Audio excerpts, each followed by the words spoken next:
Hello friends, welcome to SP Sharma classes. इस वीडियो में जो हम क्वेश्चन डिस्कस करने जा रहे हैं ये क्वेश्चन स्टोरेज डिवाइस से रिलेटेड है।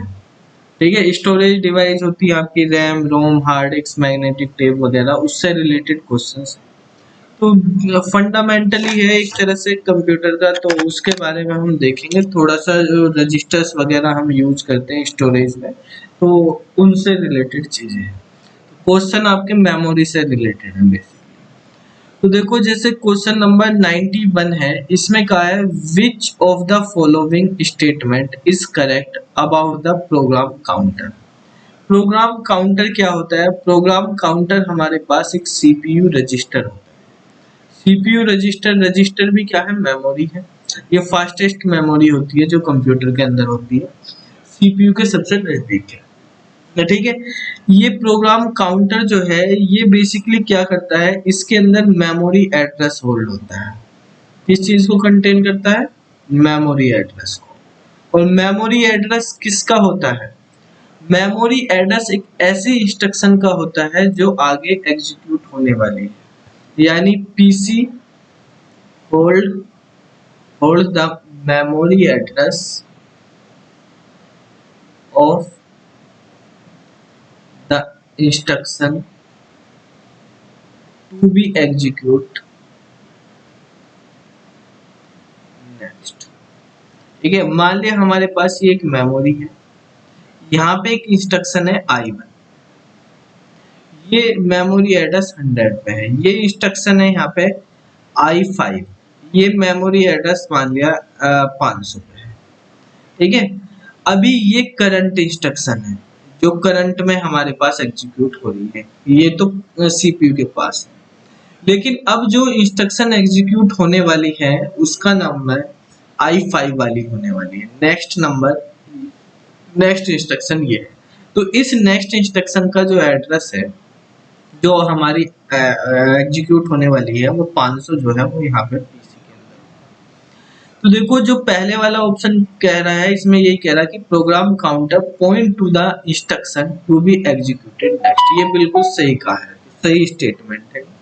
दूसरे स्टेटमेंट में कहा the program counter content are used as address, तो इसके content as a address use होंगे। इसमें मेमोरी एड्रेस ही होता है तो एज ए एड्रेस होंगे।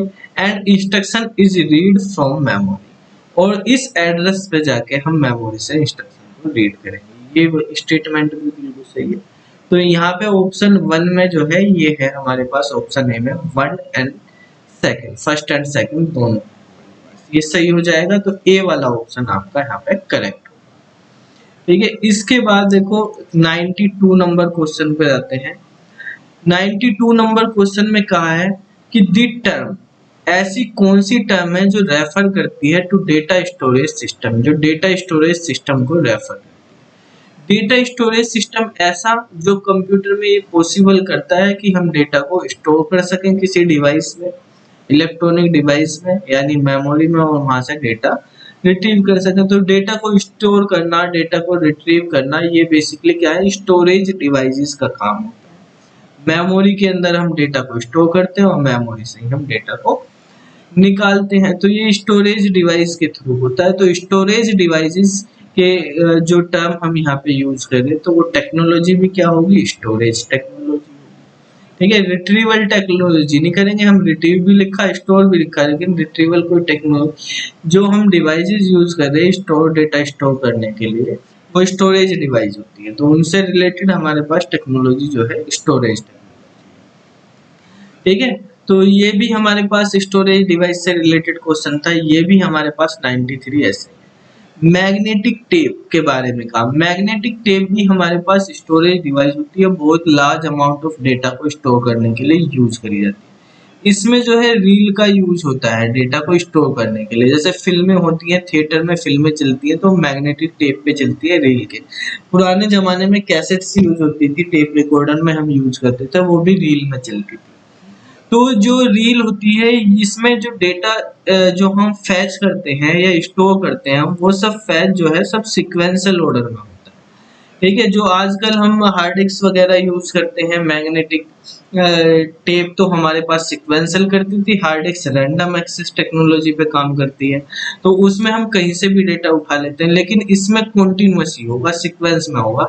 यानी आप अगर 1 मिनट पे मूवी चल रही है अभी, एकदम से आप 50 मिनट पे नहीं ले जा सकते रैंडमली डेटा में। आपको फास्ट फॉरवर्ड या फास्ट बैकवर्ड करने पड़ते हैं, तभी आप आगे जा सकते हो, इसके पैसे नहीं मारते। तो यहाँ पर बेसिकली मैग्नेटिक टेप के बारे में इसने कहा, is not practical for application, ऐसी एप्लीकेशन के लिए प्रैक्टिकल नहीं है या यूजफुल नहीं है जहां डेटा को आपको बहुत क्विकली रिकॉल करना हो, ठीक है, क्विकली एक्सेस करना हो कि यहाँ पे है, हम अभी मुझे यहाँ का डेटा चाहिए, ठीक है, हम मेमोरी ब्लॉक 1 पे ब्लॉक 50 का चाहिए, तो एकदम से ये 50 पे नहीं जा सकता, ये 1 2 3 4 5 करके ही जाएगा, क्योंकि इसमें जो एक्सेस होता है वो सीक्वेंशियल एक्सेस मीडियम होता है। तो ये सीक्वेंशियल एक्सेस मीडियम होता है, तो बी वाला ऑप्शन आपका करेक्ट हो जाएगा। क्वेश्चन नंबर 94 है, इसमें कहा which of the following processor register are used for fetch and execute operation. इनमें से कौन सा ऐसा हमारे पास प्रोसेसर रजिस्टर है जो डेटा को फैच करने के लिए और एग्जीक्यूट करने के लिए यूज करता है। तो देखो, जब हम डेटा को फैच करते हैं या किसी इंस्ट्रक्शन को फैच कर रहे हैं, तो सबसे पहले हम पीसी में देखेंगे, पीसी के पास जाएंगे कि किस एड्रेस पे वो इंस्ट्रक्शन है, तो यहाँ से एड्रेस मिलेगा, उस एड्रेस को रीड करेगा memory address register. Memory address register उस एड्रेस को रीड करता है और उस एड्रेस को लेके जाता है फिर मेमोरी लोकेशन। इस मेमोरी लोकेशन पे कुछ कंटेंट वगैरह वो इंस्ट्रक्शन लिखी होती है, जैसे मान लिया हमने कोई इंस्ट्रक्शन लिखी है ऐड, ठीक है, और यहाँ पे लिखा हुआ है मान लिया 2050, तो अब हमारे पास क्या है, 2050 है या ऐड R1 है, ऐसे कोई मेमोरी लोकेशन हो सकती है, रजिस्टर हो सकता है, कंटेंट ही हो सकता है। तो सबसे पहले हमें पीसी पे जाना पड़ता है, पीसी से हमें MAR पे जाना पड़ता है, तो यहाँ से हमारे पास इंस्ट्रक्शन होती है, फिर हम अगर ये तो इंस्ट्रक्शन फैच होगी, हमें डेटा अगर निकालना होता है, तो डेटा को निकालने के लिए हमें R1 या इस लोकेशन पे जाना होगा। डेटा को उठा के लेके आने का काम करता है MDR, मेमोरी डेटा रजिस्टर। अब जब ये डेटा सब चीजें आ जाती है हमारे पास, तो हम जो है इंस्ट्रक्शन रजिस्टर पे जाते हैं, इंस्ट्रक्शन रजिस्टर जो है डिकोड करती है, डिकोड करने के बाद फिर एग्जीक्यूशन पे चलता है, जहाँ पे हम एक्यूमुलेटर का यूज करते हैं, ALU का यूज करते हैं, इन सब चीजों का यूज एग्जीक्यूशन में होता है। तो प्रोग्राम काउंटर फैच करने के लिए, इंस्ट्रक्शन रजिस्टर डिकोड करने के लिए इंस्ट्रक्शन को, और मेमोरी एड्रेस रजिस्टर भी फैच करने के लिए होता है। तो यहाँ पे फैच और एग्जीक्यूट के बारे में बात करी, डिकोड के बारे में तो करी नहीं है, तो हमारे पास फर्स्ट वाला और थर्ड वाला ऑप्शन हमारा सही होगा, यानी सी वाला ऑप्शन करेक्ट, ठीक है। इसके बाद नेक्स्ट क्वेश्चन देखते हैं, जिसमें कहा है the technique that extend storage capacity of main memory beyond the actual size of the main memory, कि हमारे पास मेन मेमोरी बेसिकली हम रैम को बोलते हैं, रैम है हमारे पास, ये रैम जो है मान लिया 4 GB की है, हमें इसका साइज जो है ज्यादा करना है, ज्यादा मतलब एक्चुअल में ज्यादा नहीं होगा, वो फिजिकली ज्यादा नहीं होगा, 4 GB की होगी, लेकिन रैम जो काम करती है ना, रैम जिस टेक्नोलॉजी पे काम करती है, जिस तरह से काम करती है, उस तरह का काम करने के लिए हम कुछ और मेमोरी का यूज करेंगे। हम क्या करते हैं, रैम का काम है बेसिकली रैंडमली डेटा को स्टोर करना, नॉन वोलेटाइल होता है, रैंडम एक्सेस मेमोरी होती है ये, और इसमें जो है टेम्परेरी डेटा स्टोरेज होती है कुछ टाइम के लिए, और इसके अंदर ऐसे प्रोग्राम स्टोर रहते हैं जो अभी करंटली एग्जीक्यूशन की वेटिंग में लग रही है, एग्जीक्यूशन चल रहा है उनका, तो उनका कुछ पार्ट यहाँ पे भी है, कुछ CPU में भी है।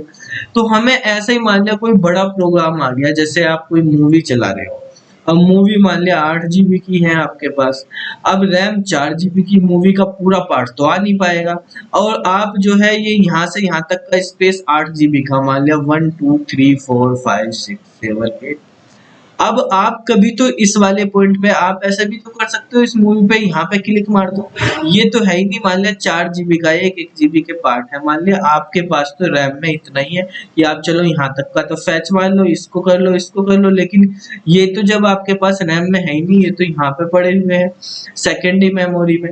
तो हम क्या करते हैं बेसिकली, हम तो यहाँ पे भी जा सकते हैं, यहाँ से वापस यहाँ भी आ सकते हैं, यहाँ से यहाँ भी जा सकते हैं, कहीं भी जा सकते हैं। तो हम एक ऐसा एरिया सेकेंडरी मेमोरी में भी बना लेते हैं, ठीक है, कि जो हमारे पास जो रनिंग प्रोसेस को होल्ड कर रहा है हमारे पास, और उसमें डायरेक्टली हम क्विकली एक्सेस कर सकते हैं।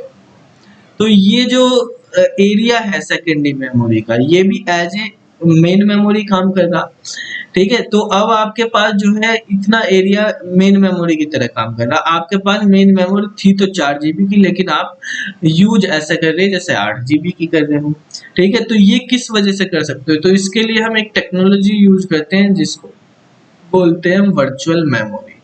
तो ये वाली जो मेमोरी रहेगी इसको हम वर्चुअल मेमोरी बोलते हैं, जो सेकेंडरी मेमोरी है।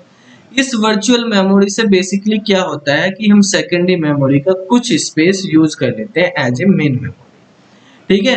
हम मैक्सिमम कितना कर सकते हैं, जितना इसमें फ्री हो वही कर सकते हैं, लेकिन इसकी ड्रॉबैक ये है कि ये वाला स्पेस जो हम यूज कर रहे हैं ये परमानेंट स्टोरेज में यूज नहीं कर सकते, क्योंकि सेकेंडरी मेमोरी तो परमानेंट स्टोरेज करी, लेकिन ये तो टेम्परेरी है, यहाँ आ रहा कभी जा रहा कभी आ रहा, तो आप यहाँ पे इसको उस टाइम के लिए परमानेंट स्टोरेज में यूज नहीं करेंगे, ठीक है। तो ये बेसिकली हमारे पास वर्चुअल स्टोरेज का कॉन्सेप्ट होता है, वर्चुअल मेमोरी का कॉन्सेप्ट होता है। तो आंसर इसका बी वाला करेक्ट। इसी के साथ क्वेश्चन नंबर 96 है, इसमें कहा the primary device that a computer use to store information.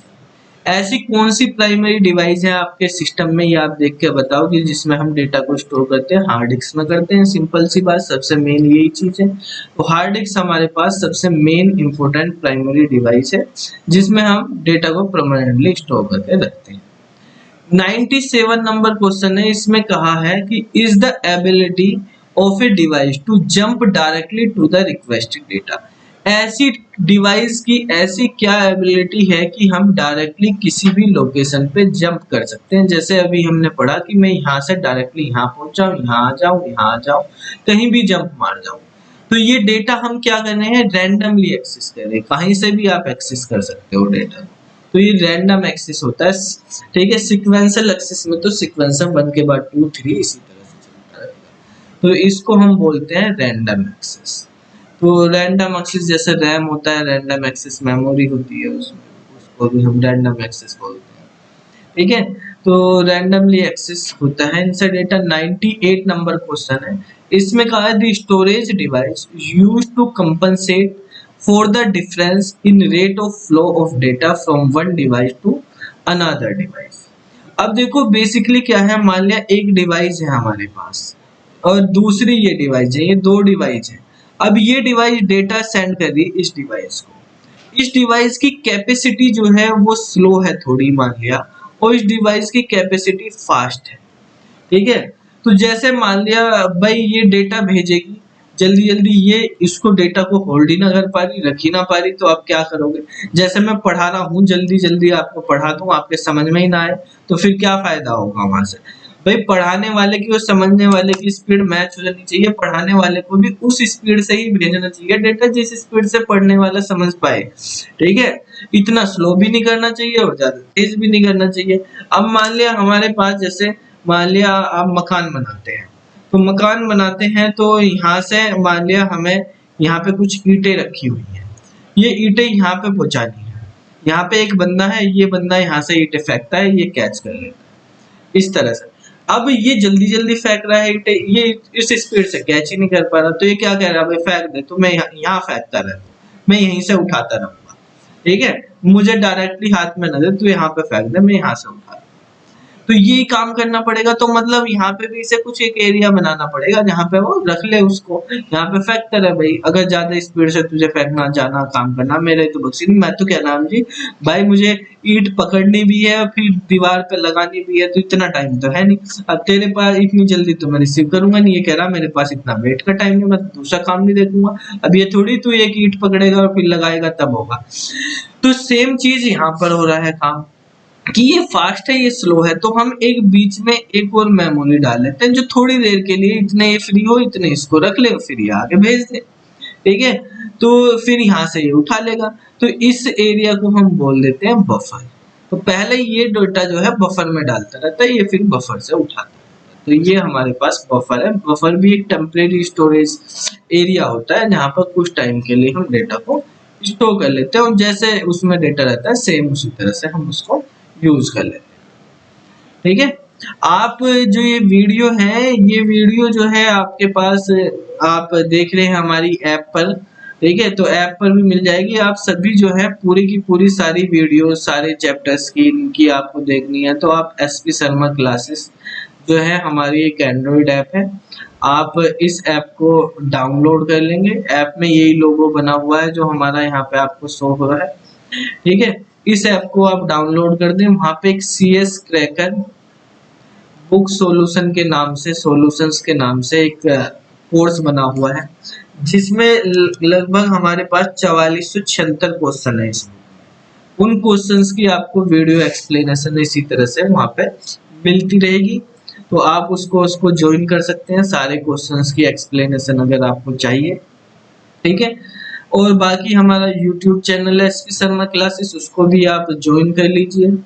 ठीक है, सब्सक्राइब कर लीजिए, मतलब वो सब्सक्राइब करने के बाद उसका नोटिफिकेशन ऑन करेंगे तो वहां पर भी हम जो है क्लासेस चलाते हैं। ठीक है, और ऐप पर आपको पाइथन की क्लासेस जो होती हैं, पाइथन की क्लास रेगुलरली लगभग हफ्ते में 3-4 क्लासेस होती हैं, तो वो आपको मिल जाएंगी, लाइव क्लासेस चलती हैं, तो वो आप ज्वाइन कर लीजिए, वहां से ऐप में से कर सकते हो, वो आपको फ्री है। ठीक है, ऐप से आप उनको एक्सेस कर सकते हैं, फ्री अवेलेबल होती है, लाइव क्लासेस भी चलती हैं, रिकॉर्डेड क्लासेस भी। ठीक है, पाइथन की क्लासेस आपको वहां पर मिल जाएगी। तो पाइथन आपको बेसिकली जब आपका सिलेक्शन होगा, अगर पीजीटी की पोस्ट पे जाओगे आप, तो पीजीटी की पोस्ट पे तो आपको यही पढ़ाना है, पाइथन ही पढ़ाना है स्कूल्स में जाके। तो आप पाइथन की अच्छी तरीके से तैयारी कर लीजिए, आपके एग्जाम में जब स्कूल में वो पढ़ाना है तो एग्जाम में पाइथन आएगा, तो वो फ्री कोर्सेज है। ठीक है, स्कूल के सिलेबस के अकॉर्डिंग आपको वहां पर पढ़ाया जाएगा। इसके बाद 99 नंबर क्वेश्चन हम देखते हैं, इसमें कहा है in order to reproduce sound a compact disc audio player use. ठीक है, जैसे हम सीडी यूज करते हैं, तो सीडी में अगर हमको ऑडियो प्लेयर होता है वहां पे जिससे आपको आवाज आती है, तो साउंड की क्वालिटी को आपको इंक्रीज करना है या रिप्रोड्यूस करना है, तो साउंड की क्वालिटी को मैनेज करने के लिए हम क्या यूज करते हैं, तो जो सीडी होती है, सीडी लेजर बीम का यूज करती है। तो लेजर बीम होती है, वो लेजर किरणें गिरती हैं जिससे वो साउंड को क्या कैप्चर करती है। तो ये दो क्वेश्चन 99 और 100 नंबर के क्वेश्चन जो है ये रिलेटेड है हमारे पास सीडी से। तो ऐसे ही यहाँ पे दिया सीडी रोम के बारे में, कि सीडी रोम के बारे में आपको बताने क्या एडवांटेजेस होती है। सीडी रोम एक इनएक्सपेंसिव वे है डेटा को स्टोर करने के लिए। तो बेसिकली देखो, सीडी आपकी 10 रुपए की 20 रुपए की आ जाती है, हार्ड डिस्क आपको लेनी 4000 रुपए की आएगी। ठीक है, रैम लेनी वो भी 2000-1500 रुपए की आएगी इतनी। तो आप जितना डेटा रैम में करते हो उससे ज्यादा डेटा आप जो है सीडी में स्टोर कर लोगे। डीवीडी आ जाएगी 20 रुपए की आपकी। ठीक है, उसमें 4.7 GB डेटा, और भी ज्यादा की आने लगी अब, तो डेटा स्टोर कर लोगे।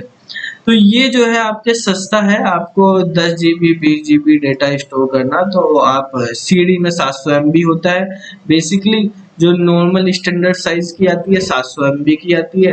डीवीडी आपकी जो होती है वो 4.7 GB की आती है स्टैंडर्ड साइज की। तो बाकी आप अलग अलग और भी साइज के आजकल मार्केट में आने लगी हैं, तो वो आप ले सकते हो, तो सस्ते में काम हो जाएगा आपको।